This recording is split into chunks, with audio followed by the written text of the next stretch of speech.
Ok les gars, welcome back. Alors nous sommes toujours le dimanche 30 juin et voici de quoi nous allons parler maintenant. Il y a 2 vidéos, je vous ai montré comment on définit son apport calorique quotidien. Dans cette vidéo, je vais essayer de faire mon mieux de vous expliquer comment on répartit ces macronutriments, protéines, glucides, lipides, pour remplir cet apport calorique. Pour cet été, je me suis défini un apport de 2900 calories, donc voilà comment on procède. Alors, regardez ce que j'ai fait.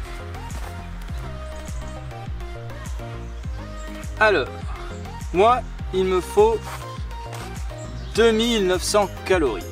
Donc, première chose à savoir, c'est que 1 g de protéines, c'est 4 calories. 1 g de glucides, c'est 4 calories. 1 g de gras, c'est 9 calories.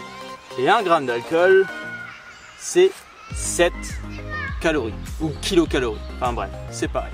Mais bon, ça, je ne veux pas le prendre en compte vraiment cet été.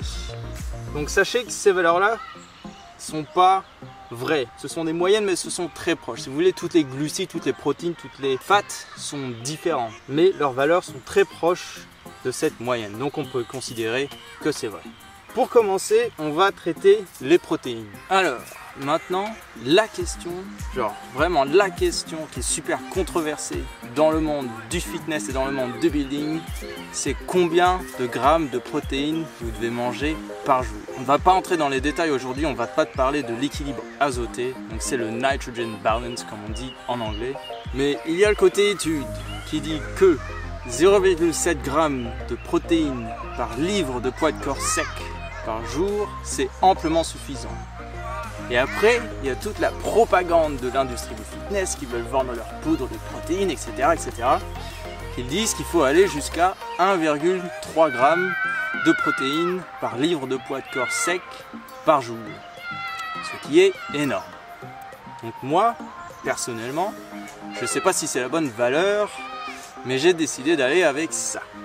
Plus vous mangez de protéines, plus vous êtes sûr que vos muscles ont ce dont ils ont besoin. Car la protéine, c'est le macronutriment essentiel pour la croissance musculaire. Mais si vous en mangez trop, et en fait quand la protéine est digérée, elle libère des toxines qui sont traitées par les reins. Donc plus vous mangez de protéines, plus vous sollicitez les reins. Donc moi je suis allé avec 1 g de protéines par livre de poids de corps par jour. Donc je pèse 68 kg, donc ça fait 150 livres, donc je mange 150 g de protéines par jour. Et ça, peu importe si je fais une sèche ou que je suis en prise de masse, on va dire, si je suis en déficit ou en surplus, cette valeur ne change pas. Donc 150 g de protéines x 4, ça me fait déjà 600 kilocalories. Ensuite, on va traiter les gras.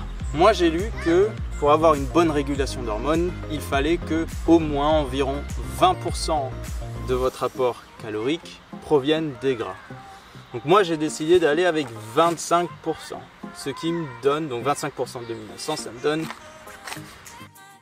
725 kilocalories.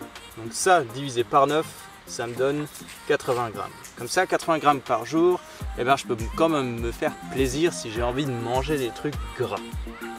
Et ensuite, la dernière chose, c'est de remplir les trous avec les glucides. On prend 2900 calories, moins 725, moins 600, ça fait 1575. Ça fait 1575 kilocalories. Donc ça, divisé par 4, ça me fait un total de 395 grammes de glucides par jour. Donc tous les jours, je vais manger 150 grammes de protéines, 395 grammes de glucides et 80 grammes de gras. Alors il faut que ça soit les bonnes graisses, hein, les graisses insaturées, poly et mono insaturées. Voilà un peu le principe. En fait, on s'occupe des protéines d'abord, ensuite on s'occupe de son gras et ensuite on remplit le trou avec les glucides.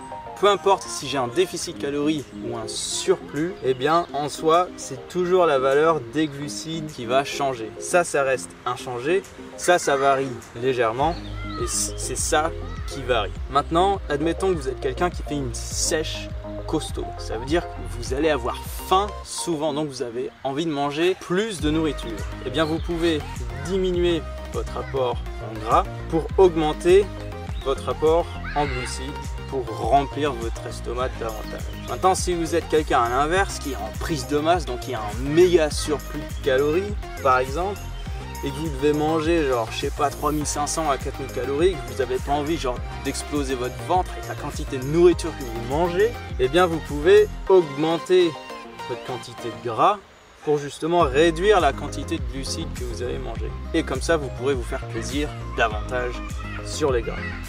Voilà. Maintenant, vous savez comment on répartit ces macronutriments pour remplir notre apport calorique quotidien. Merci à tous, j'espère que vous avez trouvé cette vidéo utile. N'oubliez pas, trust but verify, et on se voit dans la prochaine vidéo.